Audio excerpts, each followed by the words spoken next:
ओम शांति। बाप दादा की साकार मुरली में एक गीत आता है, आंख न जाने दिल पहचाने ये मूर्तियाँ कैसी। आता है, आंख न जाने दिल पहचाने। तो अभी आंखों से तो हमने आपको देखा नहीं, ऐसा मुझे लगता है, परंतु हम सब बाबा के हैं। तो बाबा के कारण से एक दूसरे को पहचानते हैं कि हम आत्मा हैं, तुम आत्मा हैं, सब आत्मा हैं। और अब जबकि हम इस संदिग्ध परिस्थिति में, माना एक डिलेमा हमारे सामने है बीमारी के आधार पर कि कल क्या होगा, यह एक परिस्थिति है जिसका हमको फेस करना है, ये अलग बात है। परंतु बाबा हमको एक बात कहते हैं मुरली में, बच्चे वी आर एट वार। आपने सुना होगा कि वी आर एट वार। और कभी बाबा कहता है कि आप सब इनकॉग्निटो वॉरियर्स हो। कभी कहता है very well known but unknown warriors. तो ये जो हमारी वार है वो माया के साथ है, न कि किसी बीमारी के साथ।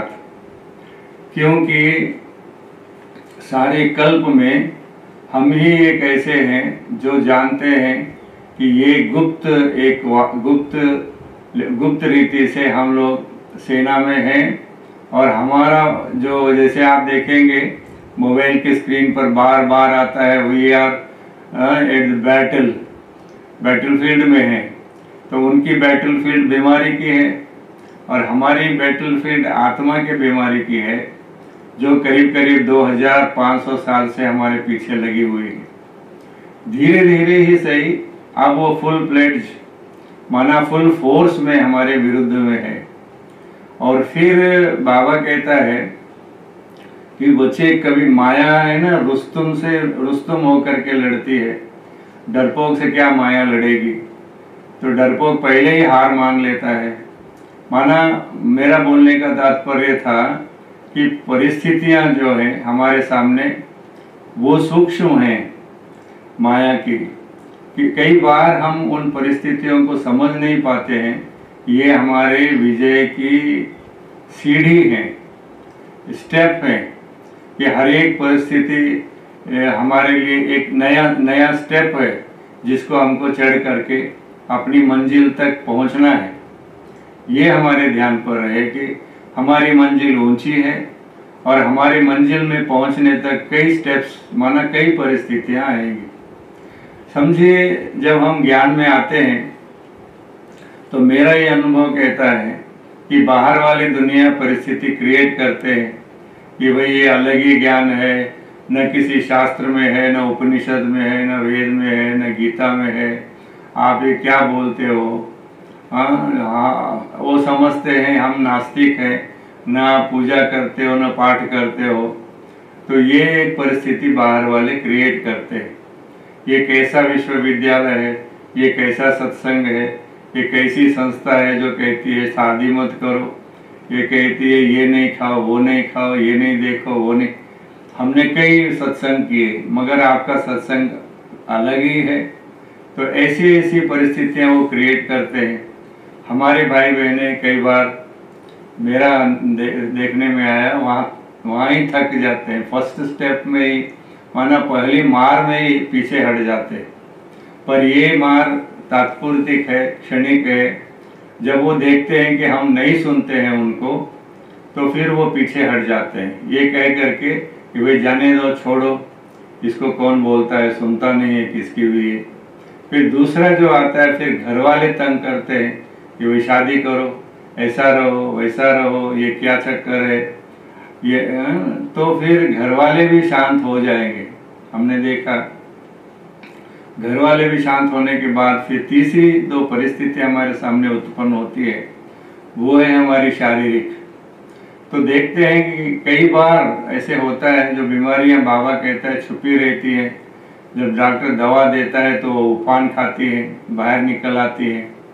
तो शारीरिक स्थिति नीचे ऊपर होती है तब भी कई बार घबरा जाते हैं। पहले ऐसे कभी बीमारी नहीं आई, जो अब आ रही है ये क्या है? तो कहते हैं तुम ब्रह्मा कुमारी में गया ना, इसीलिए ऐसा हो रहा है। फिर इससे भी पार हो जाते हैं और अंत में जो लड़ाई हमारी है वो अपने आप से है। माना हमको हमारे ही संकल्प, हमारे ही संस्कार, आप देखेंगे कि वो हमारे साथ हमारे विरुद्ध ठहर जाते हैं। माना बाबा कई बार कहता है बच्चे इतने गंदे गंदे संकल्प आएंगे तो जो तुम कभी सोच भी नहीं सकते ये क्या है, ऐसे ऐसे संकल्प आएंगे। तो वो संकल्प है ना, तो वो संकल्पों को भी यदि नज़रअंदाज करेंगे, डोंट केयर करेंगे, तो ऑटोमेटिकली उनका भी खात्मा होगा, खत्म हो जाएंगे। परंतु इसके लिए टाइम लगेगा, क्योंकि ज़्यादा कम हमने 63 जन्मों से ऐसे संकल्पों को अपने अंदर जमा करके रखा है, उनको संजो करके रखा है, स्टॉक में रखा हुआ है। तो वो धीरे धीरे कर करके बाहर निकलेंगे जरूर। इसीलिए इनसे भी घबराने की ज़रूरत नहीं है, क्योंकि समझिए एक बहुत अच्छा स्कूल है, सारा सेंट्रल एयर कंडीशन है, उनकी बसेस वंडरफुल है, वहाँ का सिस्टम वंडरफुल है। और वो यदि हमको ऐसा नोटिफिकेशन दे या ऐसा एडवर्टाइजमेंट दे कि हमारे स्कूल में आप ये ऐसे ऐसे सहूलियत है, आप एंट्री लीजिए, दाखिला लीजिए। ये एक विशेषता हमारे स्कूल की है कि हमारे स्कूल में परीक्षाएं नहीं होती हैं, टेस्ट नहीं होते हैं। 1 साल पूरा होता है तो विद्यार्थी को दूसरे क्लास में बिठा देते हैं। ऐसा यदि स्कूल है तो कोई भी उस स्कूल में जाने को तैयार नहीं होगा, क्योंकि हर एक चाहता है, कम से कम माता पिता ये चाहते हैं कि रेगुलर होम वर्क हो और मंथली टेस्ट हो, त्रैमासिक टेस्ट हो, षण्मासिक टेस्ट हो, परीक्षाएं होनी चाहिए। तब तो जा कर के हमारे बच्चे की उन्नति का पता पड़ता है। ऐसे ही ये भी एक स्कूल है, बाबा कहता है ये एक वैश्विक स्कूल है और यहाँ पर भी परीक्षाएं तो होना चाहिए ना। और दूसरी बात, कभी कभी बाबा कहता है बच्चे, अभी 2-1 दिन पहले हम कहीं पढ़ रहे थे, बाबा कहता है बच्चे तुम जब एक मिट्टी का गड्ढा खरीदते हो तो उसको कितना ठोक ठोक करके देखते हो, कहीं दरार तो नहीं आई है, ये ठीक तो है। तो मैं तो तुम बच्चों को विश्व का मालिक बनाना चाहता हूँ, तो विश्व की मालिकपन आपको देना है तो मुझे भी तो ठोक ठोक करके लेना पड़ेगा ना। तो ऐसी ऐसी बातें बाबा रमणीक रीति से हम बच्चों को सुनाते हैं। तो ये ध्यान पर होना चाहिए कि ये जो भी परिस्थिति है ये मेरी स्थिति को मजबूत करने के लिए आई है। पहला संकल्प हमारे चाहिए कि ये जो परिस्थिति है मेरी स्थिति को, आत्मिक स्थिति को मजबूत करने के लिए आई हुई है, तो मेरी मजबूती में फर्क नहीं पड़ता है। तो ये बात सबके ध्यान पर होनी चाहिए कि ये परिस्थितियाँ अच्छी हैं। फिर भी ये कहा जाता है, हमारे संस्कृत में बहुत अच्छा एक सुंदर वाक्य है, अहम आत्मा बलहीनेन न लभ्यते। मैं जो आत्मा हूँ बलहीन को प्राप्त नहीं होती हूँ, बलहीन को अनुभव में नहीं आता है आत्मा का। तो माना अशक्त वीक व्यक्ति को ये आत्मा क्या चीज़ है, आत्मिक शक्ति क्या चीज़ है, आत्मा का ज्ञान क्या चीज़ है, आत्मा का अनुभव क्या चीज़ है, ये समझ में नहीं आता है, क्योंकि वह अशक्त है और आत्मा बहुत शक्तिशाली है। कई बार जैसे बाबा कहता है कि वो अणु है, तो आत्मा भी एक अणु है। तो इस अणु में पोटेंशियलिटीज इतनी ज़बरदस्त है कि बात मत पूछिए। तो इसीलिए यहाँ पर भी आत्मा की अनुभूति होना, तो इसके लिए भी ताकत चाहिए, बहुत ज़बरदस्त ताकत। तो बलहीनेन न लभ्यो आत्मा। और दूसरा एक होता है कि हम, ये शरीर है, शरीर में 5 ज्ञानेंद्रिय हैं, 5 कर्मेंद्रिय हैं। तो ये कहा जाता है कि ये जो आत्मा है इसका अनुभव करने के लिए उसको शक्ति बहुत ज़बरदस्त चाहिए। तो वहाँ इसीलिए कहा जाता है अहम इंद्रो, मैं इंद्रियजीत इंद्र हूँ, अहम इंद्रो न पराजिज्ञे, मैं पराजित होने वाला नहीं हूँ, मेरी हार कभी हो नहीं सकती। तो माँ बाबा कहता है बच्चे तुम्हारी हार नहीं होती है, तुमको माया हार पहनाती है। इतनी अच्छी बात बाबा कहते हैं। तो इसीलिए परिस्थितियों से कोई कंप्रोमाइज न करे, बल्कि अपनी स्थिति में रहेंगे तो वो हिला नहीं सकेंगे। जैसे बाबा कई बार मुरलियों में अंगद का उदाहरण देते हैं कि वो कोई भी रावण के राज्य दरबार का व्यक्ति उसके नाखून को भी नहीं हिला सका, तो ये रावण का ही दरबार है। तो रावण के दरबार में ऐसा कोई व्यक्ति नहीं है जो इसको हिला सके, हमको हिला सके। और बाद में एक बात और ये भी होती है कि हलती वही चीज़ है जिसकी हलने की मार्जिन होती है। थोड़ा भी हम बीच में संशय या कोई अन्य संकल्प लाते हैं, होगा कि नहीं होगा, होगा तो कैसे होगा, क्या करें क्या ना करें, जब कन्फ्यूजन होती है तब जा कर के परिस्थिति हमारे ऊपर हावी हो जाती है। और हमको ये बाबा सुनाते हैं बार बार कि बच्चे अंतिम विजय तो तुम बच्चों की ही है ना, विजय तो हमारी है, आज हो न कल परंतु जीतेंगे हम। ऐसा आंतरिक रीति से एक सशक्त दृढ़ संकल्प चाहिए, क्योंकि भगवान हमारा साथी है और जब वो सर्वशक्तिवान साथ है तो हारने की कोई बात ही नहीं होती है। ऐसे ही जैसे कि समझिए पांडव थे, उनका सारथी कौन था? यदि वो सारथी के ऊपर भरोसा कर लेते हैं कि हमारा साथी तो साक्षात परमात्मा है, तो निश्चित ही उनकी विजय लगी पड़ी है। दूसरी, ऐसे भी कहा जाता है सत्य कभी हारता नहीं है। तो कहा जाता है सत्य की नैया डोलती है परंतु डूबती नहीं है। तो हमारे अंदर ये विश्वास चाहिए कि हम जिस मार्ग पर चल रहे हैं वो सन्मार्ग है, सत्य मार्ग है, सत्य पिता का मार्ग है, सत्य आत्मा का मार्ग है।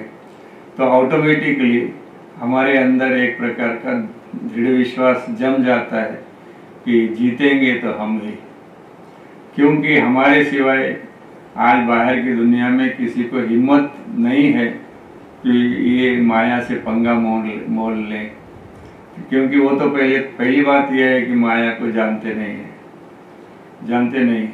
और अब जब हमको भगवान ने खुद अपनाया, एडॉप्ट किया और इतनी अकल दी, समझ दी कि हम उस माया को समझ सकते हैं, परख सकते हैं, अनुभव कर सकते हैं, तो इसीलिए ये समझ चाहिए हमको कि ये परिस्थितियां आएंगी और जाएंगी। जैसे कहा जाता है ना, जो चीज़ आई है वो चीज़ जाएगी भी जरूर, कोई भी परमानेंट नहीं रहती है।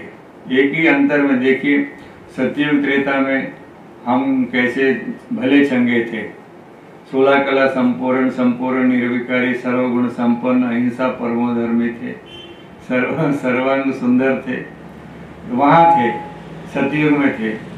तो धीरे धीरे बदलाव आया, परंतु उतना बदलाव आने के बावजूद भी अभी भी हमारे अंदर वो गुण, वो ज्ञान, वो शक्ति थोड़ा थोड़ा स्वल्पम थोड़ा भी है, परंतु है। अब है तभी लिंक पकड़ा।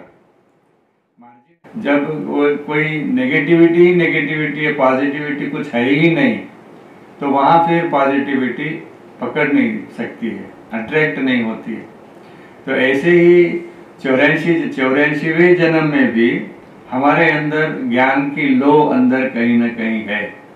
दीप टिमटिमाता जरूर है, जो भगवान आकर के ज्ञान का तेल डालता है।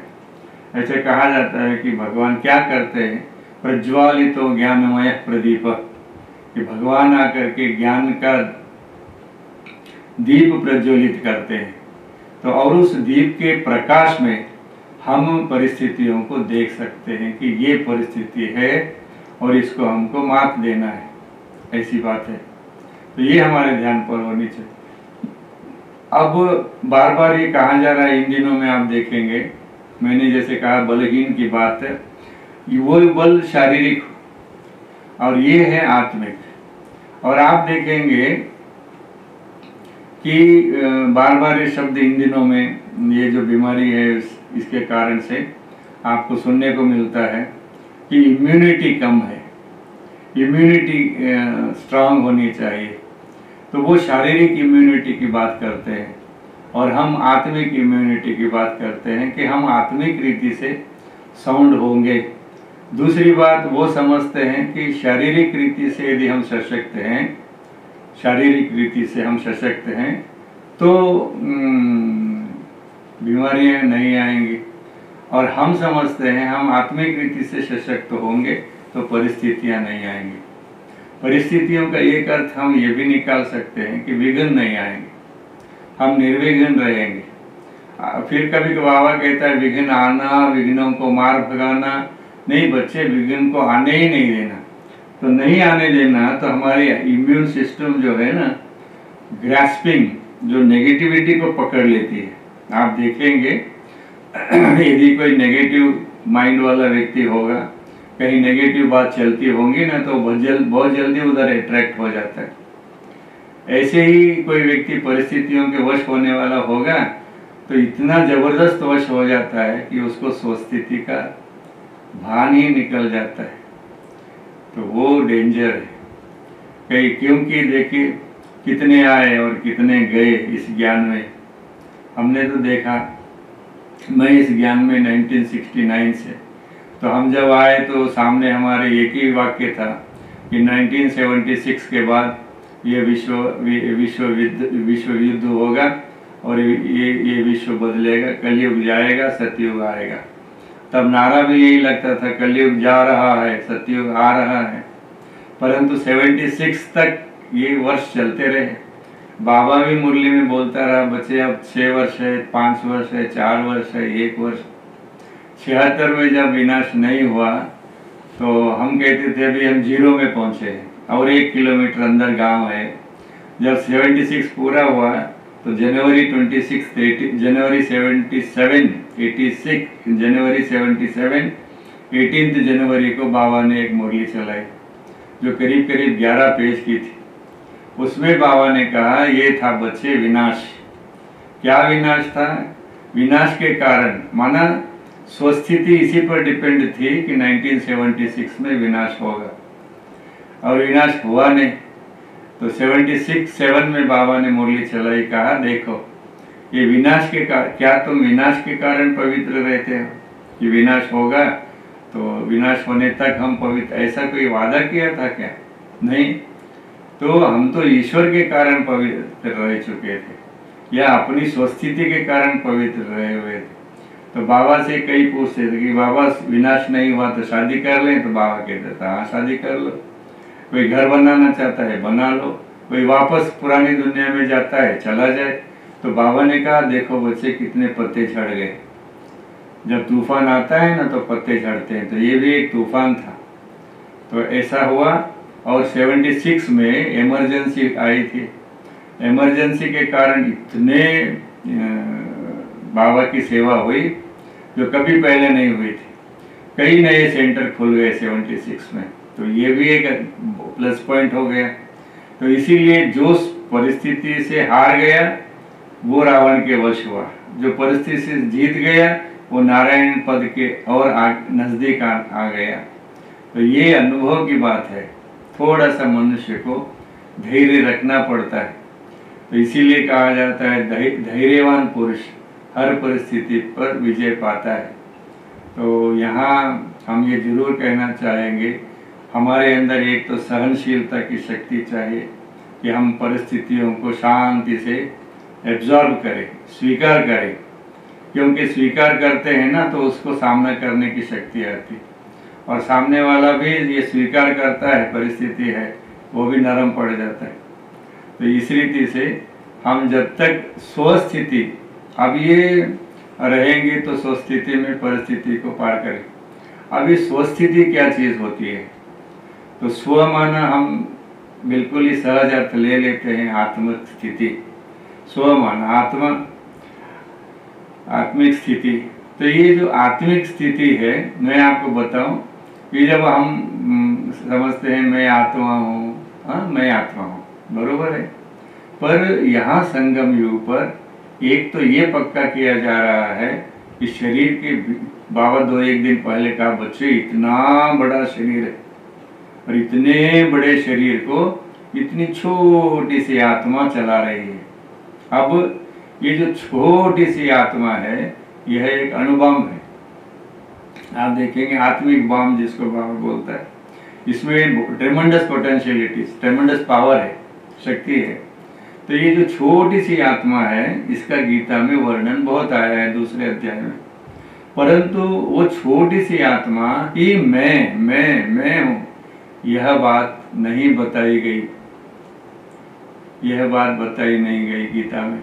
मैंने जब गीता का अध्ययन किया तो तब पहले 2 साल तो अज्ञानी था, बाद के 2 साल में 4 साल का डिग्री कोर्स था, बाद के 2 साल में मुझे बाबा का ज्ञान मिला। तो बाबा के ज्ञान की तरह ही मैंने उत्तर दिए थे और उन्होंने स्वीकार भी किया उसको। तो वो क्या है कि आत्मा अजर है, अमर है, अविनाशी है। तो मैं अविनाशी हूँ ना, तो मैं अविनाशी हूँ, तो ये परिस्थितियाँ भी मेरे पीछे रहेंगी ड्रामा प्लान अनुसार। तो मैं आत्मा हूँ, मैं ही आत्मा हूँ, मेरी आत्मा नहीं। जब मैं ही आत्मा हूँ तो मैं मरने वाली नहीं हूँ, मेरी मृत्यु नहीं होती है, मेरा कभी अंत नहीं होता है। ये जन्म पुनर्जन्म चक्रवत चलते रहते हैं, एक के बाद एक। आज भी बाबा कह रहा था, बच्चे ये आवागमन के चक्र से कोई बच नहीं सकता है, तो हम बच नहीं सकते और यहाँ जन्म मरण के चक्र में आते ही रहते हैं। तो ये एक बात हमारे ध्यान पर होनी चाहिए। दूसरा, आत्मा हूँ ना मैं, तो आत्मा का पिता ही परम आत्मा है। हमने मंदिरों में जरूर कहा, त्वमेव माता च पिता त्वमेव बंधु, सब कुछ वही है ऐसा बोला, मगर उसका अनुभव रत्ती मात्र भी नहीं था। मैं खास कह रहा हूँ, रत्ती मात्र भी नहीं था अनुभव, मगर बहुत जोर जोर से चिल्ला रहे थे कि माता है, पिता है, बंधु है, सखा है, प्रार्थना करते रहे। परंतु न जानने के कारण से उसका अनुभव किसको भी नहीं हुआ। ये हमारे ध्यान पर होना चाहिए। अब हमको जानकारी है कि मैं एक अणु आत्मा हूँ, बिंदु आत्मा, और मेरा पिता भी बिंदु आत्मा ही है, परंतु जन्म मरण के चक्कर में नहीं आता है, इसीलिए उसको परमात्मा कहते हैं। परम धाम में रहता है, इसीलिए परमात्मा कहते हैं। परम शक्ति युक्त है, इसीलिए परमात्मा कहते हैं। पतितों को पावन बनाने की ताकत रखता है, इसीलिए परमात्मा कहते हैं। तो ऐसा परमात्मा मेरा बाबा है। ये यहाँ पर संबंध जुड़ गया कि संबंध के आधार पर याद आती जरूर है, परंतु सिर्फ संबंध के आधार पर नहीं आती है, तो वर्षे के आधार पर आती है कि उससे मिलता क्या है। हमको मिलना चाहिए ना कुछ। फोगट में तो कोई किसको याद नहीं करेंगे ना। इसीलिए परमात्मा को याद करने से क्या मिलता है, बाबा ने समक्ष रखा कि बच्चे ये नरो नारायण नारी लक्ष्मी का पद मिलता है, ये स्वर्ग मिलता है, ये 100% सुख शांति आनंद प्रेम मिलता है, पवित्रता मिलती है, पूज्य पद मिलता है। ये बातें हमारे को झंझ गई, क्योंकि ये पार्ट हमारा है। तीसरी बात ये समझ में आनी चाहिए कि हम यहाँ के रहवासी है नहीं। हमारा मूल वतन शांतिधाम घर है, ये नाटकशाला है, और नाटकशाला में हर एक आत्मा, क्योंकि परिस्थिति कभी कभी किसी आत्मा के कारण आती है, तो वो उसका पार्ट है जो वो निभा रहा है, और मेरा पार्ट ये है मैं निभा रहा हूँ। वह पार्ट अपना नहीं छोड़ता है, तो मैं क्यों अपना पार्ट छोड़ूं। तो ये हमारी समझ में आना चाहिए, तभी हम परिस्थितियों का सामना कर सकेंगे बखूबी, बहुत अच्छी तरह से, और विजयी रतन बन करके बाहर निकलेंगे। नहीं तो कई बार थोड़ी छोटी छोटी बातों में घबरा जाते हैं। लास्ट में मैं आपसे ये निवेदन करूं वर्तमान समय का, कि कई लोग पूछते हैं कि ये जो कोरोना आया है ना, तो कोरोना तो तुम्हारा परमात्मा क्या कर रहा है, ऐसा बोलते हैं। ये पढ़ना है वो किसी के द्वारा ही करता है, चाहे वो डॉक्टरों के द्वारा है, चाहे वो आपके संबंधियों के द्वारा है, चाहे दवाई के द्वारा है, करता है। उसके करने को हम प्रश्न नहीं रख सकते। जो आइए, और ये कोरोना पहली बार तो नहीं आया है ना। ऐसा मुझे एक पढ़ने को मिला कि 1720, 1820, 1920 और अभी 2020, हर 100 साल के बाद ऐसी एक महामारी आती जरूर है, और इससे हम पार होंगे। यहाँ अंत नहीं है, क्योंकि कल ही बाबा ने कहा कि बच्चे, जब तक ये सर्वधर्म है, संप्रदाय है, तब तक विनाश नहीं होने का है। जब ये सब संप्रदाय खत्म हो जाएंगे तब कृष्ण का जन्म होगा। और एक बात, दूसरी बात, कई बार बाबा ने कहा कि बच्चे, कृष्ण आएगा जब ये पतित दुनिया खत्म हो जाएगी, पावन दुनिया के चरण पड़ते होंगे। तीसरी बात बाबा ने कहा कि नई दुनिया आएगी जरूर, परंतु उसके लिए तुमको महीन पुरुषार्थ करना होगा। तो देहाभिमान तो हम छोड़ देते हैं, पर देह का जो भान है कि मैं स्त्री हूँ, मैं पुरुष हूँ, अभिमान नहीं, भान है, उसकी समझ, इससे भी ऊपर उठ जाते हैं, ये आत्मिक स्थिति में आ जाते हैं, स्वस्थिति में आते हैं। तो निश्चित ही हम समझते हैं कि हम परिस्थितियों से पार हो जाएंगे। ये हमारा अनुभव है। हम समझते हैं, जैसे मैं व्यक्तिगत रीति से समझिए, हम यहाँ तक पहुँचे, आज 52 साल हम क्रॉस कर रहे हैं इस ईश्वरीय ज्ञान में। तो कई परिस्थितियाँ हमारे सामने आए होंगे। इतने वर्ष ऐसे ही मक्खन में की बाल की तरह तो यहाँ नहीं आते हैं ना। समझो, साधारण रीति से ब्रह्मा कुमारी होते तो भी परिस्थितियाँ आते हैं, परंतु ये इस स्थिति तक, जिस स्थिति तक हम हैं, पहुंचना माना बहुत सारी बातों का सामना किया होगा ना। तो परंतु हमारी बुद्धि में यही था कि हमको बाबा ने अडॉप्ट किया है। हम कोई बाबा को ढूंढते हुए नहीं गए थे कि भाई यहाँ परमात्मा मिलता है, क्या है, ऐसा नहीं। बाबा ने ही हमको चलते रास्ते, जैसे दादी जानकी का वो पेट गीत है कि हम रास्ते चलते चलते हमें कोई मिल गया, तो ऐसे ही शिव बाबा हमको रास्ते चलते चलते मिल गया, रास्ते में ही मिला सच में तो। और फिर उस अनुसार हमने भी बाबा के केंद्र रास्ते पर ही खोले, ताकि बाबा अन्य को भी रास्ते पर मिल जाए। परंतु मिलने के बाद जो धारणाएं हैं ना, जब हम शक्ति से करते हैं तो परिस्थिति भी शक्ति से आती है। आने दीजिए, हमको भगवान ने एडॉप्ट किया है, हमको भगवान ने चुना है, हमको भगवान ने अपना बनाया है, तो पार भी वही लगाएगा। परंतु क्या है, परंतु मेहनत करनी पड़ेगी, क्योंकि बाबा ने कहा, कहाँ राजा और कहाँ रंक। तुमको राजा बनना है तो मेहनत करो, यदि रंक बनना है तो तुम यदि ज्ञान छोड़ करके चले भी जाएंगे ना, तो भी तुम रंक बन करके सतयुग में जरूर आओगे। क्योंकि अभी तो 9-10 लाख की ही बात चली है, जबकि हमको 33 करोड़ की संख्या बनानी है, देवताओं की संख्या। हाँ, सतयुग त्रेता में जितने भी मनुष्य आत्माएं होंगे वो देवताएं कहलाते हैं। तो ये देव पद जो है ऐसे ही नहीं प्राप्त होता है। ऐसे भी देवता बनना है तो बाबा कहता है देना सीखो। क्या देंगे? दुख दर्द तो कल तक सबको दिया ही दिया, चाहे तन से दुख दिया, चाहे मन से दुख दिया दुख जरूर है और लिया भी है। और अब भगवान कहता है बच्चे, दुख न लेना है न किसको देना है, बल्कि तुम दाता के बच्चे हो, तुमको देना है। सुख शांति पवित्रता आनंद प्रेम आदि आदि देना है, तो वो देते चलेंगे तो परिस्थितियाँ अपने आप ही बाजू हटती चली जाएंगी और हम विजयी रतन होंगे। ओम शांति।